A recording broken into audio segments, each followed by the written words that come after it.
Assalamualaikum warahmatullahi wabarakatuh. Apa kabar Sobat Pelatihan? Pada kesempatan kali ini saya akan menyampaikan materi perencanaan pembelajaran kurikulum merdeka di madrasah. Sobat Pelatihan yang berbahagia, pada materi ini kita akan mempelajari beberapa poin. Yang pertama yaitu pembelajaran paradigma baru. Poin kedua, konsep pembelajaran. Poin ketiga, pengorganisasian pembelajaran, dan poin yang keempat adalah pembelajaran berdiferensiasi. Sahabat pelatihan yang berbahagia, sebelum kita melanjutkan pada pembahasan yang pertama, ada beberapa hal yang perlu saya ajak sobat pelatihan semuanya melakukan muhasabah. Yang pertama, apakah selama ini pembelajaran di madrasah sudah memperhatikan konteks serta ciri madrasah dan daerah?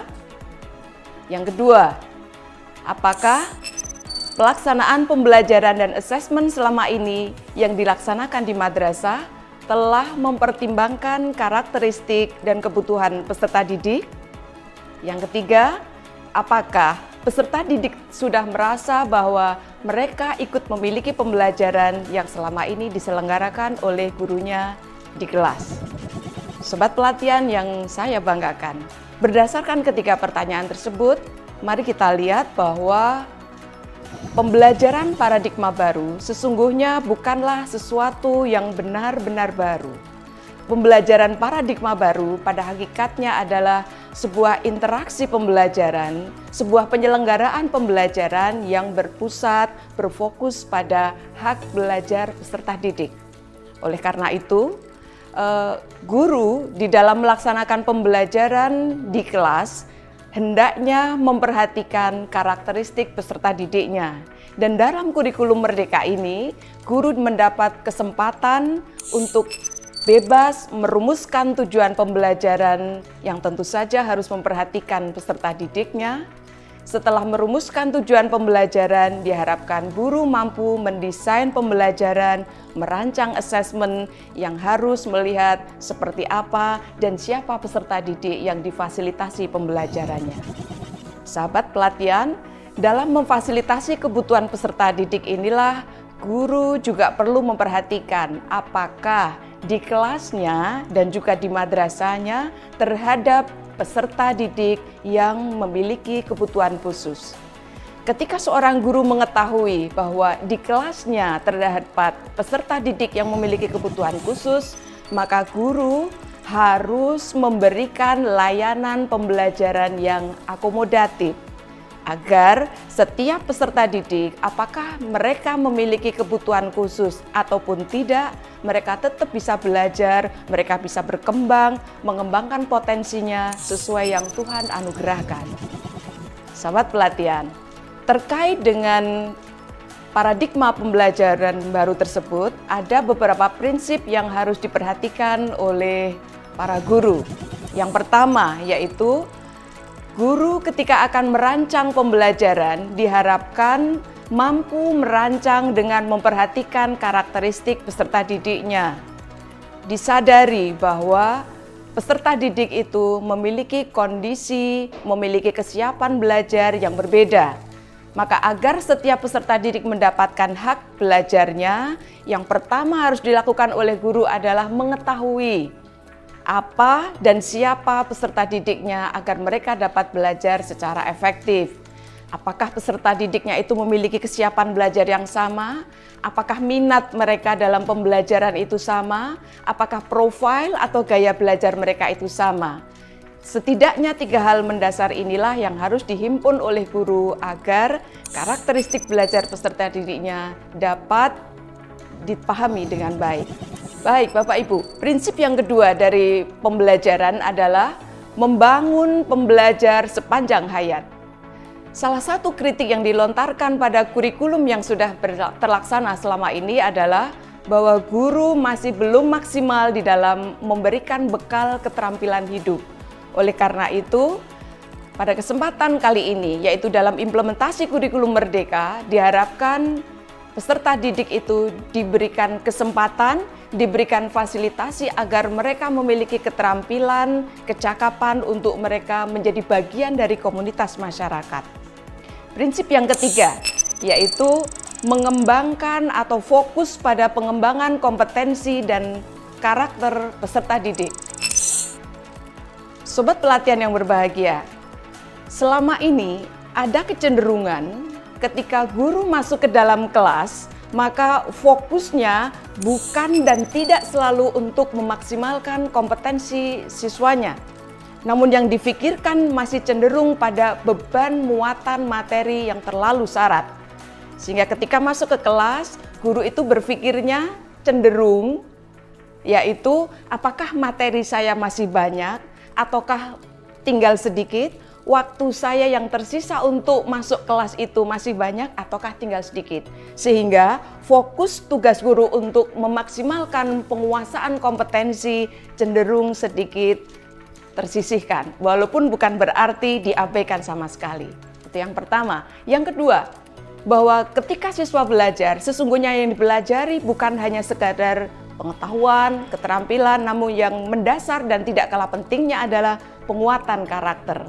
Oleh karenanya, pada implementasi kurikulum Merdeka, kedua hal ini yaitu kompetensi dan penguatan karakter harus diimbangi, harus dikembangkan secara maksimal dan bersamaan. Prinsip yang keempat yaitu kurikulum Merdeka ini ketika nanti guru merancang pembelajaran, maka hendaknya dirancang secara kontekstual. Seperti apa kondisinya, mereka di mana tinggal peserta didik itu. Kemudian agar guru tidak merasa dia itu berjuang sendiri untuk memberikan layanan kepada peserta didik, maka dipersilahkan guru itu membangun komunikasi yang harmonis agar seluruh pihak terlibat. Salah satunya yaitu keterlibatan orang tua siswa dan juga komunitas sebagai mitra pembelajaran.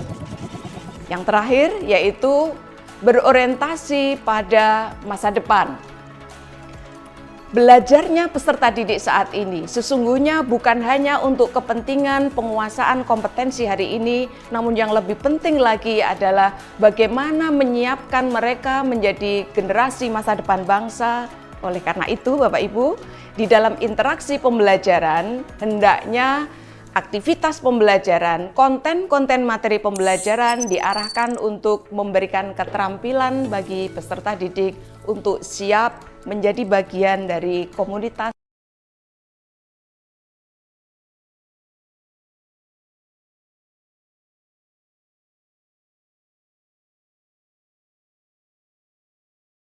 masyarakatnya.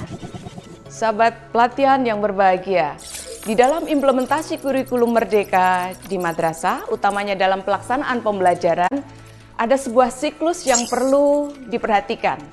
Bahwa siklus tersebut, orientasi utamanya adalah untuk mencapai target kurikulum. Target kurikulum ini nanti akan dikembangkan oleh para guru menjadi sejumlah tujuan pembelajaran.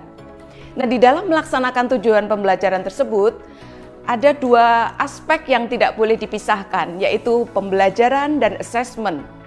Jadi ketika guru merencanakan sebuah tujuan pembelajaran untuk siswanya, maka guru harus terlebih dahulu melakukan assessment awal.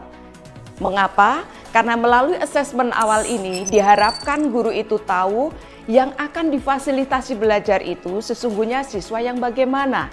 Agar mereka nanti mampu mencapai tujuan pembelajaran yang ditetapkan, mereka itu dapat belajar dalam situasi yang seperti apa, minat belajar mereka itu seperti apa, kemudian profil belajarnya seperti apa. Inilah pentingnya guru sebelum melaksanakan pembelajaran mengawali dengan assessment awal atau boleh disebut dengan assessment diagnostik.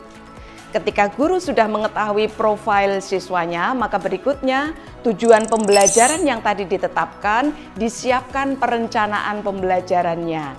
Nah, ketika di awal tadi guru mengetahui bahwa peserta didiknya memiliki karakteristik yang berbeda, maka desain pembelajaran yang dilakukan juga diharapkan mengikuti atau menyesuaikan karakteristik perbedaan peserta didiknya. Di poin inilah urgensi dan hal yang paling mendasar dari kurikulum Merdeka, yaitu teaching at the right level, atau guru membelajarkan peserta didiknya sesuai dengan level kemampuan mereka.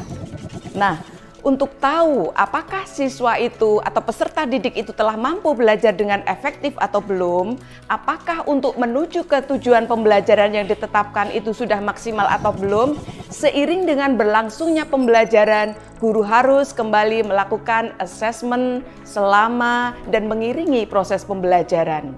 Sehingga jangan sampai siswa itu dikatakan tidak mampu atau belum tuntas di akhir pembelajaran tanpa dikawal dan diiringi dengan treatment yang mereka butuhkan selama proses pembelajaran.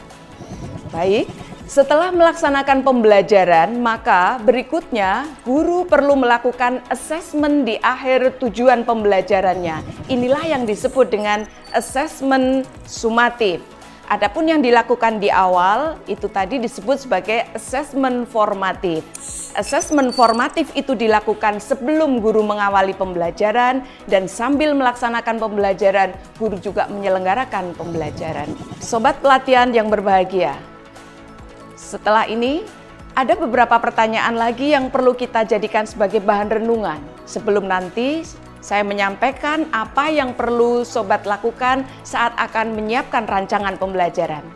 Yang pertama, apakah selama ini saat para guru menentukan ketercapaian kompetensi peserta didiknya, landasan apa yang digunakan sesungguhnya? Yang kedua, bagaimana pola yang digunakan oleh guru dalam mengembangkan kegiatan pembelajaran? Apakah mengikuti buku ataukah merancang pembelajaran secara mandiri? Setidaknya dua hal ini merupakan pertanyaan mendasar sebelum nanti kita masuk pada perencanaan pembelajaran dalam kurikulum Merdeka. Karena saat ini di dalam rancangan kurikulum Merdeka, guru tidak akan lagi bertemu dengan pemilahan atau pengelompokan kompetensi menjadi kompetensi sikap, kompetensi pengetahuan, ataupun kompetensi keterampilan. Namun semua dimensi pembelajaran tersebut diintegrasikan ke dalam sebuah capaian pembelajaran atau boleh disingkat dengan CP.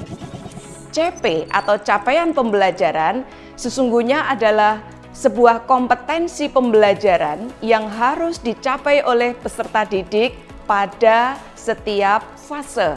Ini yang berbeda karena kemarin dalam kurikulum 2013 guru belum mengenal ada istilah fase. Ketika membelajarkan siswanya, yang dihadapi oleh guru adalah KD atau kompetensi dasar dan itu sangat spesifik, beda mata pelajaran, beda tingkat, beda jenjang, berbeda. Tapi sekarang dengan adanya capaian pembelajaran, lingkupnya adalah satu fase. Dan satu fase itu dimungkinkan melingkupi 1, 2, bahkan 3 kelas sekaligus. Adapun mengenai fase tersebut terbagi menjadi beberapa tahapan. Mulai dari fase pondasi untuk peserta didik yang ada di jenjang RA. Fase A melingkupi MI untuk kelas 1 dan 2. Fase B itu untuk MI kelas 3 dan 4. Fase C itu untuk MI kelas 5 dan 6. Kemudian fase D, ini satu-satunya fase yang melingkupi sekaligus 3 kelas, yaitu kelas 7, 8, 9. Dilanjutkan dengan fase E di jenjang alia, yaitu di kelas 10 saja. Dan ini menjadi satu-satunya fase yang hanya memuat satu tingkat atau satu kelas. Yang terakhir adalah fase F, yaitu untuk jenjang MA atau MAK yang berada di kelas 11 dan 12. Baik, sobat pelatihan yang berbahagia. Setelah nanti guru mengetahui pada fase di mana dia bertugas, dia memiliki capaian pembelajaran yang nanti harus disampaikan pada peserta didiknya sebagai target belajar, maka ada tahapan, ada sebuah alur yang harus dilaksanakan.